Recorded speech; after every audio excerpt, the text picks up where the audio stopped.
guys, welcome back to my channel. In today's video I want to talk to you about what I'm going to be teaching for week 2 of our homeschool. So last week was week 1 and I did a video on it. If you didn't check it, I'll try to remember to leave it down in the description below. But I talked about like our first week of school and how we were going to do like a carnival, and it was going to be a big carnival of our first week, and we would be studying the history of like popcorn and cotton candy and all these fun things. And we did it and it was great and my kids loved it. And if you don't follow me over on Instagram or Facebook, I'll also have those links down below in the description, but you could actually see little snapshots of our entire week, different little activities as I put photos up every day. So this week is like our official first week of school because we're actually getting down to doing schoolwork every single day. And what I'm going to do in this video is I'm just going to kind of walk you through what I am planning on teaching my kids this week. Now, I want to do one of these every week, and I'm going to try to get them posted either on Friday or over the weekend. And you might see like something I talk about this week, and I'll let you know like up front, like, hey, this didn't happen. We didn't get to it this week, because that's what happens. Life happens, homeschool happens, you never know. So sometimes we don't get through all of my plans, but I do have my planner here, and what I do is we complete something, I highlight it off, and then next week I can just transfer over. But what I'm going to do is just walk you through what my plan is for the entire week. So stay tuned. We're going to start with the intro to ecology. So introduction to ecology. We're going to start going into here. We're going to be using the wondrous workings of the planet Earth. And the first little pages kind of look like this. So we'll read this introduction. We'll go over the levels, the biomaps. We'll go into what is an ecosystem, the flow of energy, classifications of living things, how living things interact. I think that's as far as we go in this book for this week. We're going to be making a terrarium, so they kind of talk about that here, and they talk about the different types of terrariums. We're going to be doing that as well, and I think they even said we would be bringing in the junk Your Ecology book. They are. So we're going to be doing some activities in here where we're actually going to be talking about terrariums and ecosystems. I also forgot to mention this is like a brand new book that I just got that I actually seen a YouTube video on it, and it just sparked my interest. So we're going to be adding this to our morning time as well. It's called An Animal a Day. So if you go in here, it actually has like the month, and then each day it has an animal. So next week is July. I'm not even sure what the first week is. Is it the 13th? No, it's going to be the 14th. So it's a hippo. The African savanna elephant. So actually this goes really perfectly with us starting the African unit the next week. So I'm actually very pleased that it starts like that. But each day you learn about an animal, so I think that's pretty cool. So I added this to our morning activities. I think my kids are going to really like that. So what I'm going to show you next is actually for my 7th grader. So I told you he's doing math foundations with Unlock Math, and I can leave a link down below for that. But because he's doing that, he actually started over the summer, so we're actually starting with lesson like 1.7, which is estimation, and this is completely a total review for him to go into the next school year. And the way that I run math is a little bit different. I don't do like one lesson a day. I set a timer. My kids do math for 25 to 30 minutes every day, and they just work through each lesson. If they score an 80 or above, and I was able to set these parameters, then they get to move on to the next lesson. So during the week, I just have him doing math 1.7 estimation. There is a quiz, there's a unit 1 review, and a unit 1 test, and then he would start into Unit 2, which goes into addition and subtraction. So that's where he left off over the summer, and that's where he will continue, and he will just work that at his own pace. And then as soon as he's ready, we will move him straight into algebra. For literature this year, we're doing, like I told you, we're doing Beautiful Feet books, and our first country we're studying is Africa, or the first continent, I'm sorry, is Africa. So what I actually pulled for his English language arts is this novel. He's going to read Orange for the Sunsets. And so as he reads this novel, again, I do school very differently. Instead of setting and saying, hey, you're going to read a chapter a day and answer questions, what I do is I set a timer. 25-30 minutes. When that is up, wherever you're at, that's where you stop for the day. So during this time, he has to read, and then as he's reading the novel, he has questions that I have created for him, and I only printed out the first 4 chapters of questions, but I can easily go in and print out more questions as he needs with the Word document. And then I'm also going to be throwing in some writing prompts and things to go with this. But for writing, he does have this, and for the very beginning, it just goes over grammar first before it goes into essay writing. So in the beginning, he's going to be doing more with grammar than with the writing portion. But I bought this from Heron Books, and I talked about that in my curriculum haul. And so what I really like about it is it has this like thing. So what I would do for this is, again, I set like a 15-20 minute timer. So like if I did 20 minutes, he would have a total of 45 minutes of ELA a day. So what I do is I set the timer, and then he just goes through this. So it says like read Introduction to Grammar. So he would read this lesson. It's very short. It's like 2 pages. And then it has like a conclusion area. And then it says do the workbook activity. So he would go over here to his workbook, and he would do exercise 1.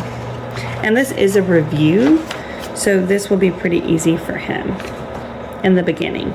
And then he will just work through these until the timer goes off, and then he'll put it up. And I like that it has a spot here so I can make sure I'm checking in and checking his work.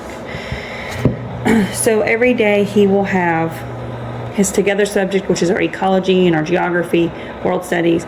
He will have grammar writing, he will have math, and he will have his ELA. He'll also have that daily vocabulary and a logic question. And that's going to now bring us into my 6th grader. So this brings you to my 6th grader. And he actually got a little bit ahead with his Unlock Math over the summer. He really excels at math. He loves math. So he's actually going to be taking his Unit 1 test on the first day. But I think there won't be a problem at all with him. And then he'll move into Unit 2. And I have him going through 3 or 4 lessons in Unit 2. You know, like I was saying, I do it the same way with him. I set a timer. When the timer is up, they do have to finish that lesson that they're currently working in, but then they stop. So if they're in the middle of a lesson, they finish up. And that's how we kind of work it. So sometimes they'll do 3 or 4 lessons in a day, and some days they only do 1, depending on the complexity of the lesson. So for him, he has his math. He has the together subject of ecology and geography. He has his math. Then we go into his literature. So this is also another novel that is starting for our African unit, and it's When Stars Are Scattered. And I actually was able to buy something off Teachers Pay Teachers, and I didn't have to make his. His is a graphic novel. He really does not like reading. It's not his favorite subject. So I thought I would start with him something kind of fun and start with him a graphic novel instead. And then it has discussion questions that we will go over together. And it also has where he'll just keep these in his notebook. And as he comes to these questions, he will answer these. So you can see this is page 1 through 113. So might take him a little while. And I also have at the very end where he'll get to pick a project and do a project on his book. And I'll be doing that with my oldest son too. He will be doing some form of project when he's finished with the book. He also has a separate part to ELA that I actually do with him. So we do a lot of spiraling with him because he forgets if we don't constantly spiral back. So we actually do a lot with this pride reading. And so what we're doing is we're actually just going over sounds, and he's really good at them, but he does enjoy this book. So we're just reviewing this sound that he's already learned. So we do these activities, and we do like this, we do 1 lesson a day.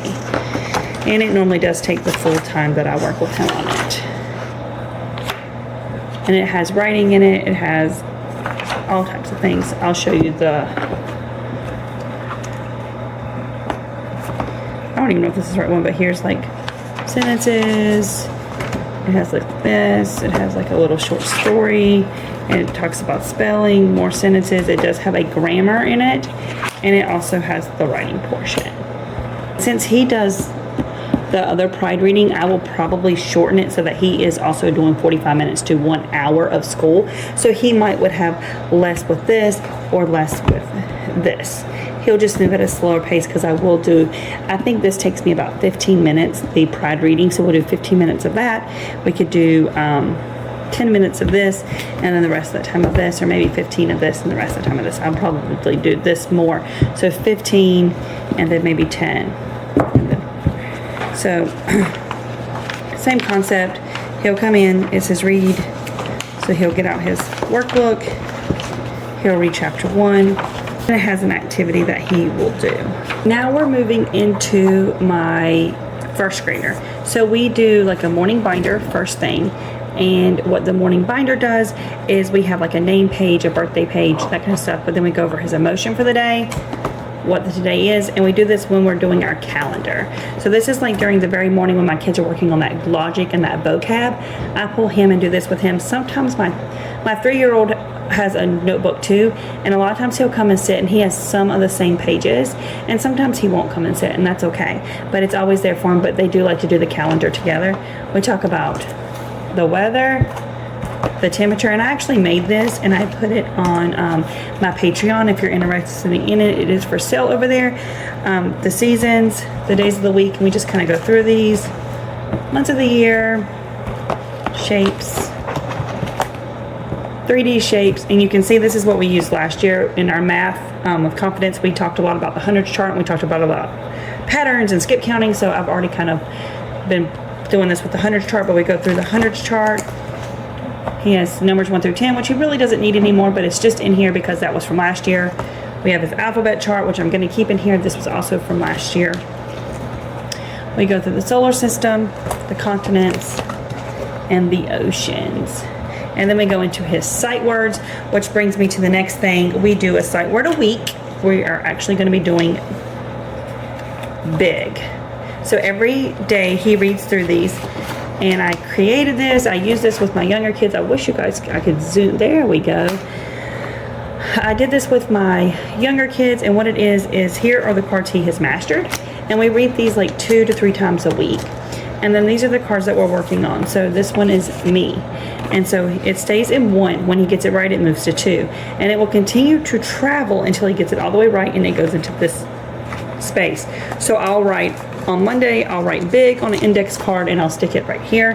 And then we have activities that we do for big. So on Monday, we might introduce the word with this sheet.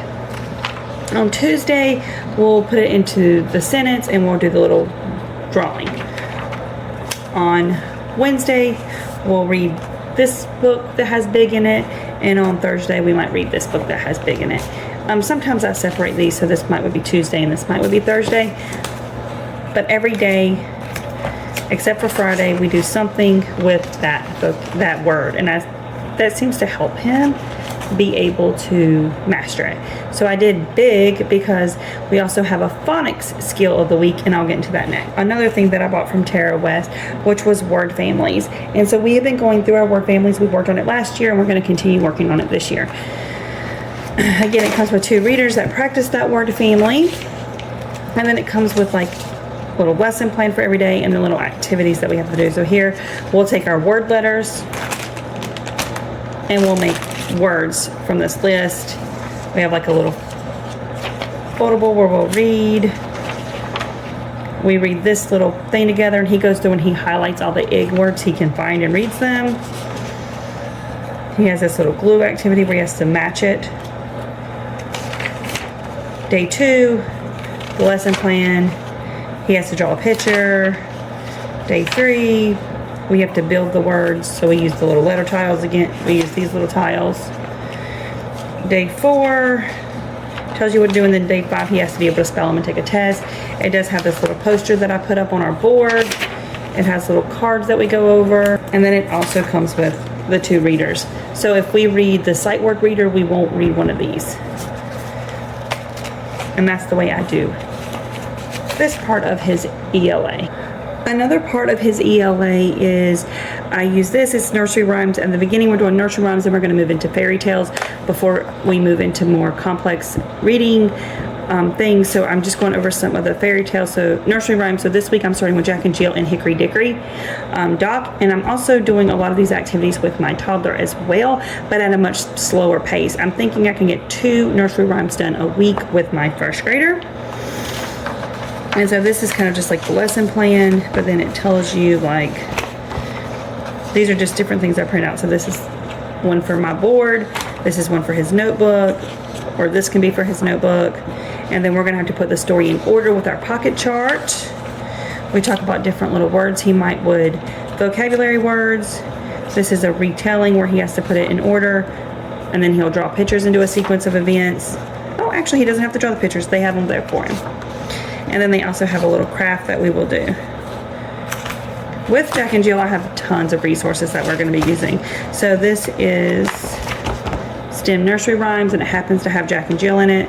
So we're actually going to do that. Introduction, it talks about pulleys, exploring pulleys, moving water, and then going down with ramps. And then it has like an activity sheet for them to fill out for each lesson.